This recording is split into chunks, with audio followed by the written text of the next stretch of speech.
Israel दुनिया के सबसे विवादास्पद और ऐतिहासिक रूप से महत्वपूर्ण देशों में से एक है।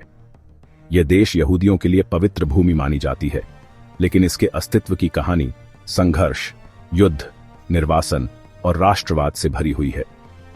इजराइल का इतिहास प्राचीन काल से लेकर आधुनिक समय तक संघर्षों और विजय की एक प्रेरणादायक गाथा है।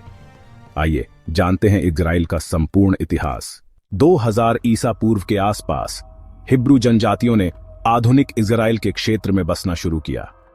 अब्राहम को यहूदी धर्म का संस्थापक माना जाता है और वे इस भूमि को प्रॉमिस्ड लैंड कहते थे। मूसा ने यहूदियों को मिस्र की गुलामी से मुक्त कराया और उन्हें 10 धर्मादेश दिए। 1000 ईसा पूर्व में राजा डेविड ने यरूशलेम को अपनी राजधानी बनाया और उनके पुत्र सोलोमन ने प्रसिद्ध सोलोमन मंदिर बनवाया। सुलेमान का मंदिर, जिसे पहला मंदिर भी कहते हैं, इजरायली इतिहास और संस्कृति में एक बहुत बड़ा निशान छोड़ गया है। 10वीं शताब्दी ईसा पूर्व में राजा सुलेमान ने इसे बनवाया था। यह भव्य इमारत सिर्फ पूजा की जगह नहीं थी, बल्कि यहूदी लोगों का मुख्य केंद्र भी थी। यह मंदिर अपने समय का एक अद्भुत नमूना था, जो लेबनान से लाई गई देवदार की लकड़ी, सोना, चांदी और कीमती पत्थरों से बना था। इसमें नियम संधि का संदूक रखा हुआ था और यह प्राचीन इजराइल का धार्मिक केंद्र था। दूर दूर से तीर्थयात्री यरूशलेम आते थे, भगवान को प्रसाद चढ़ाने और उनका मार्गदर्शन पाने के लिए। अपने धार्मिक महत्व के अलावा सुलेमान के मंदिर ने इजराइल की जनजातियों को एकजुट करने में भी अहम भूमिका निभाई। यह राष्ट्रीय पहचान और गर्व का प्रतीक था, जिसने यहूदी लोगों में एकता और उद्देश्य की भावना पैदा की।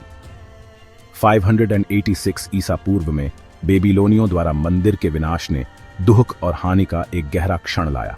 फिर भी इसकी विरासत बनी रही, जिसने हजारों सालों तक यहूदी पूजा पद्धतियों और धार्मिक परंपराओं को प्रभावित किया। मंदिर के पुनर्निर्माण की आशा यहूदी धर्म और आकांक्षाओं की आधारशिला बनी रही। आज जिस जगह पर कभी मंदिर खड़ा था, उसे टेम्पल माउंट के नाम से जाना जाता है और यह दुनिया भर के यहूदियों के लिए धार्मिक महत्व और सांस्कृतिक विरासत का केंद्र बना हुआ है। सुलेमान के मंदिर का ऐतिहासिक और आध्यात्मिक प्रभाव इजरायली संस्कृति और धर्म में गहराई से गूंजता है, जो उनके धीरज, विश्वास और ईश्वर से जुड़ने की निरंतर खोज का प्रतीक है। 586 ईसा पूर्व में बेबीलोन के राजा नबूकदनेस्सर ने यरूशलेम को नष्ट कर दिया और यहूदियों को निर्वासित कर दिया। 539 ईसा पूर्व में फारसी सम्राट साइरस महान ने बेबीलोन पर विजय प्राप्त की और यहूदियों को अपने देश लौटने की अनुमति दी। 332 ईसा पूर्व में अलेक्जेंडर महान ने इस क्षेत्र पर कब्जा कर लिया। 63 ईसा पूर्व में यहूदी राज्य रोमन साम्राज्य का हिस्सा बन गया। 70 ईस्वी में यहूदियों ने रोमनों के खिलाफ विद्रोह किया, लेकिन रोमनों ने इसे कुचल दिया और यरूशलेम के दूसरे मंदिर को नष्ट कर दिया।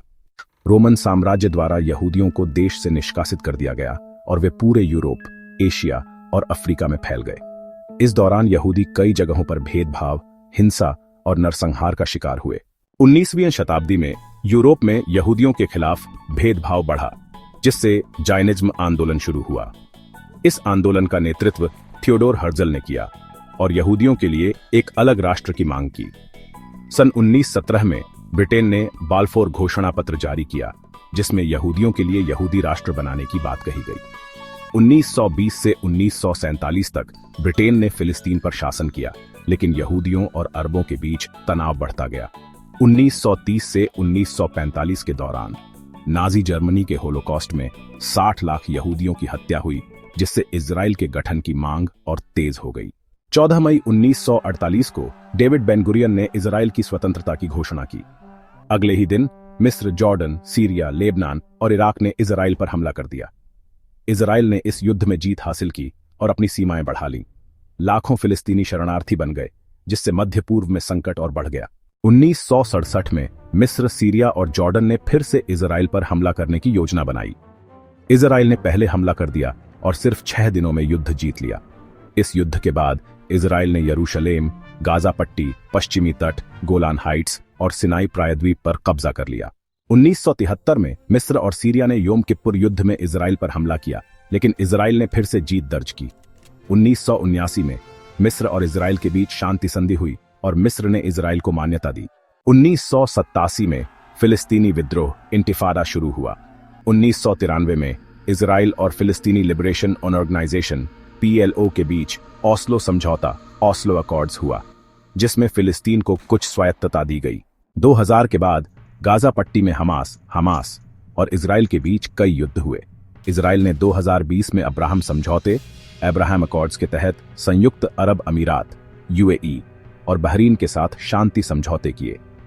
फिलिस्तीन इजराइल विवाद अभी भी जारी है और 2023-24 में गाजा में नया संघर्ष शुरू हो गया। इजराइल आज तकनीकी, कृषि, सैन्य और विज्ञान में दुनिया के सबसे उन्नत देशों में से एक है। इसकी सेना IDF इजरायली डिफेंस फोर्सेस दुनिया की सबसे ताकतवर सेनाओं में गिनी जाती है। यह देश स्टार्टअप्स और नवाचार इनोवेशन के लिए भी प्रसिद्ध है। इजराइल का इतिहास संघर्ष, युद्ध, विश्वास और राष्ट्र निर्माण की कहानी है। यहूदी लोगों ने हजारों वर्षों तक संघर्ष किया और अंततः अपना देश बनाया। आज भी यह देश अपनी सुरक्षा, पहचान और शांति के लिए संघर्ष कर रहा है। अगर आपको यह जानकारी पसंद आई तो इसे लाइक करें, शेयर करें और इतिहास से जुड़े और विषयों के लिए हमारे चैनल को सब्सक्राइब करें।